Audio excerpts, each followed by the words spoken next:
Bonjour à toutes et à tous, on se retrouve pour une nouvelle vidéo et aujourd'hui c'est une vidéo pronostic pour 4 matchs de la J16 de Ligue 1, 4 matchs très intéressants que vous allez découvrir un peu plus tard. Mais avant tout, n'hésitez pas à liker et à vous abonner, surtout si vous êtes nouveau, si c'est la première vidéo que vous découvrez de la chaîne. Franchement, abonnez-vous parce que on fait des vidéos pronostics comme ici, des vidéos débriefs, surtout du FC Nantes parce que je suis supporter nantais, mais 2026, je vais essayer de faire des débriefs de beaucoup plus de matchs si j'ai le temps. On peut faire des analyses, des mercatos, etc. Donc beaucoup de choses autour du foot et de la Ligue 1 globalement. Cette année, ça sera surtout Ligue 1.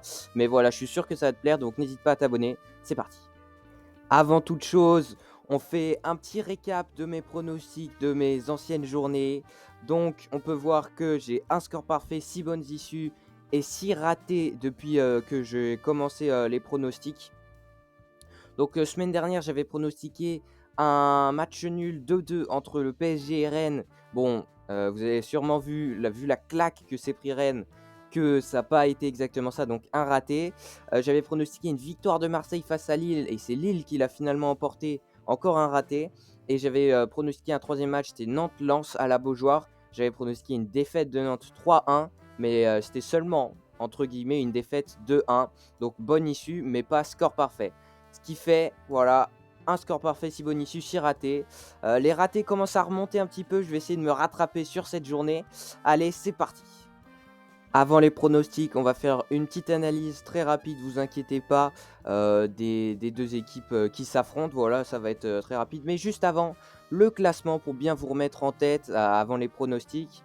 Lance premier avec juste derrière le PSG. Après, un petit écart avec Marseille, Lille, un écart avec Lyon, Rennes. Et après, c'est assez serré. Et même, franchement, en bas de classement, c'est serré, même s'il y a un trio du bas de classement, on va dire, qui se détache, mais dans le mauvais sens. Metz, Nantes, Auxerre. Auxerre qui a gagné contre Metz dernièrement. Nantes qui est vraiment sur une très mauvaise série. Bref, voilà le classement. Vous pouvez mettre pause si vous voulez. On passe à la première petite analyse du match d'ouverture de cette 16e journée. Angers-Nantes qui se passe à Raymond Kopa, à Angers. Donc on peut voir sur la dynamique récente que Angers finalement est plutôt bien. Avec 3 victoires sur les 5 derniers matchs, 9 points en 5 matchs là, c'est vraiment pas mal. Alors que Nantes, on n'a pas gagné depuis sur les 5 derniers matchs. Et on n'a pas gagné depuis un bon bout de temps. 2 points seulement pris sur les 5 derniers matchs, ça fait très très mal. Je vous l'ai pas mis, mais Nantes, on est la pire équipe à domicile de Ligue 1 cette saison. On est l'équipe qui a tout simplement pris le moins de points à domicile chez eux cette saison. Donc c'est quand même un petit peu affligeant quand on sait l'ambiance qu'il y a à la Beaujoire. Et au niveau des dernières confrontations, on peut voir que Angers a gagné. Avant, c'était un match nul. Avant, c'était Nantes. Et avant, c'était Nantes. Donc globalement, c'est plutôt équilibré. C'est des rencontres qui ne tournent pas à beaucoup de buts. Et c'est plutôt équilibré. Et puis voilà, au niveau des points, quand même, il y a quand même déjà 8 points d'écart entre ces deux formations et 6 places. Donc 8 points, 6 places. Encore une fois, ça appuie le fait que cette année, la Ligue 1 est vraiment très resserrée. Au niveau du 11 probable, des blessés et des meilleurs joueurs selon SofaScore depuis le début de saison, tout est là. Et évidemment, au niveau des meilleurs joueurs côté Angevin, Hervé Kofi qui est sur une saison stratosphérique. C'est vraiment l'un des meilleurs gardiens de Ligue 1 depuis le début de saison, si ce n'est le meilleur. Franchement, il y a débat. Tu me dis Hervé Kofi, meilleur gardien de Ligue 1 depuis le début de saison, je te dis oui, pourquoi pas. Franchement, tu peux dire ça, c'est pas n'importe quoi de le dire. Et de notre côté, côté nantais, donc c'est Anthony Lopez aussi. Donc les deux gardiens qui sont les deux meilleurs joueurs d'après SofaScore depuis le début de saison. Donc là, vous voyez, pas de blessés ou d'absents pour Angers, alors que côté nantais, on a Leroux et Guirassy qui sont absents, mais Francis Coquelin. Alors, il faut savoir que j'ai pris ces captures d'écran jeudi. Entre-temps, justement, là, vous pouvez le voir, Luis Castro, ici, a été viré. Si vous n'étiez pas au courant, voilà, Luis Castro a été viré et a été remplacé par Ahmed Kantari, voilà, qui avait été adjoint de Comboiré sur les 6 derniers mois de la saison passée. Donc je ne sais pas ce que ça va donner. En plus, il a eu le temps de faire qu'une seule séance d'entraînement avant le match qui est là vendredi. J'ai très peur de ce match. Moi, je pense qu'on va encore perdre. Après le score, vous allez voir dans les pronostics à la fin de la vidéo. Et voilà, Coquelin qui sera pas absent parce qu'il a été convoqué par Ahmed Kantari. Machado aussi devrait être titulaire à la place de Koza. Et puis côté Angers, ça devrait être à peu près ce 11-là. Mais vraiment, la gestion de Nantes, Non, c'est pas bon. J'en reparlerai sûrement, plus en détail dans le débrief, du match justement Angers-Nantes qui devrait sortir, samedi. Au deuxième match, je vais pronostiquer donc le derby breton, Rennes-Brest. Je sais pas si c'est Rennes-Brest ou Brest-Rennes. Non, je crois que c'est Rennes qui accueille. C'est au Roison Park, il me semble. Donc, 2 clubs qui sont finalement sur une bonne dynamique sur les 5 derniers matchs, qui sont séparés de 5 points et de 4 places. Encore une fois, très serré la Ligue 1. Rennes qui était sur une super série de 4 voire 5 victoires d'affilée, je ne sais plus exactement. Et ils ont connu un coup d'arrêt au Parc des Princes en perdant 5-0. Bon, 5-0 c'est beaucoup quand même, mais bon, c'est le PSG, voilà. Et Brest qui était vraiment pas sur une bonne saison depuis le début, et là qui viennent d'enchaîner 3 victoires, prendre 9 points en 3 matchs, et ils ont bien remonté au classement. Et globalement sur les derniers matchs, c'est Brest qui a l'avantage. On se souvient en 2024, là il y avait eu un 5-4 victoire de Brest au Roison Park. C'était un match incroyable, plein de rebondissements. Au niveau du 11, des meilleurs joueurs et des blessés, voilà, pas grand-chose à dire, à part Ludovic Ajor qui sera apparemment suspendu. Donc peut-être un Mama Baldé, peut-être un, je sais pas qui, en pointe de l'attaque. Peut-être Kamori Doumbia en pointe, je ne sais pas comment Eric Roy va s'arranger. Et voilà. Et Grégoire Couder, en l'absence de Mayeki, qui fait vraiment de bonnes choses, le gardien brestois. Le troisième match que je vais pronostiquer, c'est Lens-Nice. Alors, je pense qu'il y a quelque chose que vous voyez directement, c'est au niveau des dynamiques sur les 5 derniers matchs, bah, c'est le jour le jour et la nuit, pardon, vraiment. On ne peut pas faire plus éloigné en termes de dynamique. Lens qui est sur les 5 derniers matchs sur 5 victoires. Nice qui est sur les 5 derniers matchs sur 5 défaites. Voilà, il y a pas plus clair. Lens premier, Nice 12e. Lens 34 points, Nice 17. Donc, Lens a le double de points de Nice. Donc on voit quand même l'écart de niveau. Alors qu'on peut le voir sur les dernières confrontations, bah, c'est très clairement Nice qui a l'avantage là, hein. Sur les 4 derniers matchs, Nice a gagné 3 fois et il y a eu un match nul. Donc Nice a l'avantage. Mais bon, je pense que vu les dynamiques actuelles, Lens devrait y arriver.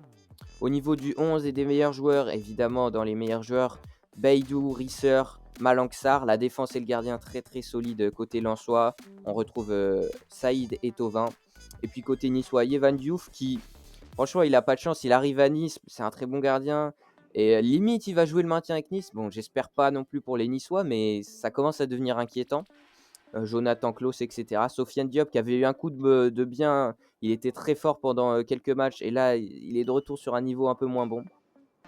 Et niveau des blessés, suspensions, Nice en a énormément, hein. J'espère que tous ceux-là ne seront pas absents. Normalement, il y en a quelques-uns qui sont revenus. Mais voilà, ça ne va pas arranger les choses. En plus que Nice est sur vraiment une mauvaise dynamique. Et le quatrième et dernier match que je vais pronostiquer pour cette J16, c'est Marseille-Monaco. 2 équipes qui sont également sur des dynamiques très différentes. Alors Marseille, certes, sur les 2 derniers matchs en Ligue 1, n'ont pas gagné, mais avant, ils étaient sur 3 victoires d'affilée. Et Monaco, ils ont une seule victoire et 4 défaites sur les 5 derniers matchs. Donc c'est pas une dynamique qu'ils peuvent se permettre pour le club du Rocher, hein. Monaco peut pas se permettre ce genre de dynamique avec leurs objectifs. Marseille 3e avec 29 points, Monaco 7e avec 23 points. Donc ils commencent quand même à avoir un écart. 6 points, c'est pas rien. Et sur les dernières confrontations, on peut voir que Monaco a gagné 2 fois sur les 4 derniers matchs, Marseille une fois et un match nul. Donc des matchs plutôt équilibrés avec pas mal de buts en général. Et puis niveau 11 probable, on devrait avoir plus ou moins ça. Niveau des meilleurs joueurs, Mason Greenwood qui est très bien noté par SofaScore à ce que je vois. Rouli aussi, bon, à peu près tout le monde est bien noté. Même côté Monaco, il y a des très bonnes notes avec Salisu, Camara ou encore Diatta. Et niveau blessé, voilà, Marseille, c'est les 3 habitués, Guiri, Traoré, Medina.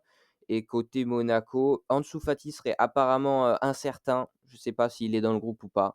Et puis voilà. Ouais, au niveau de la petite analyse, je vous avais dit que ça serait court. J'ai pas menti. On va passer maintenant au pronostic que j'ai fait pour ces 4 journées super intéressantes. Et donc, mes 4 pronostics pour ces 4 matchs de la J16 de Ligue 1, les voici.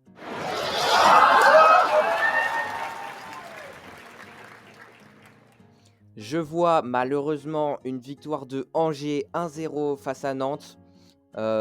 Tout simplement parce que, déjà, Nantes sous Luis Castro aurait peut-être pas gagné, mais surtout Nantes sous Ahmed Kantari, qui est arrivé jeudi, qui a eu le temps de faire qu'une seule séance d'entraînement avant ce match, qui, voilà, va avoir du mal à prendre les rênes du groupe en si peu de temps, face à un Angers qui est vraiment en place ces derniers temps, qui produit du beau jeu de temps en temps. Donc, franchement, moi, c'est tout à fait logique pour moi qu'une victoire d'Angers, surtout à Raymond Kopa, voilà. Côté derby breton, je vois une victoire avec beaucoup de buts, un match avec beaucoup de buts, mais une victoire du Stade Rennais à la clé, malheureusement. Hein, je préfère que Brest gagne plutôt que Rennes, mais voilà, je vois même si les Brestois sont sur une bonne dynamique, je vois les Rennais encore un peu plus forts offensivement notamment. Et voilà, je vois une victoire 3-2 de Rennes face à Brest. Et pour les 2 autres matchs, je vois une victoire 3-1 de Marseille face à Monaco. Monaco pas en forme, mais je les vois quand même mettre potentiellement un petit but face à Marseille. Et par contre, je vois Marseille vraiment mettre pas mal de buts face à cette équipe monégasque qui, déjà avec Adi Hutter n'était pas incroyable, mais j'ai l'impression qu'avec Sébastien Pocognoli, c'est encore pire. Voilà. Je ne serais pas étonné qu'il soit viré avant la fin de la saison. Et puis, je vois une victoire lensoise 2-0 à Bollaert face à Nice. Pour moi, la victoire lensoise fait quasiment aucun doute, à part si Nice pardon, a un sursaut d'orgueil, mais je ne sais pas trop d'où il sortirait, surtout face au leader à Bollaert. Ça pourrait être une victoire avec plus de buts avec moins, mais franchement, victoire 2-0 de Lens, je trouve ça très correct. Voilà, voilà. Donc, j'espère que vous avez aimé la vidéo. Si c'est le cas, eh ben, n'hésitez pas à liker. Évidemment, ça fait super plaisir. À vous abonner, comme je vous l'ai dit dans l'intro, à commenter, ça aide au référencement. Et puis moi, je vous dis ciao tout le monde.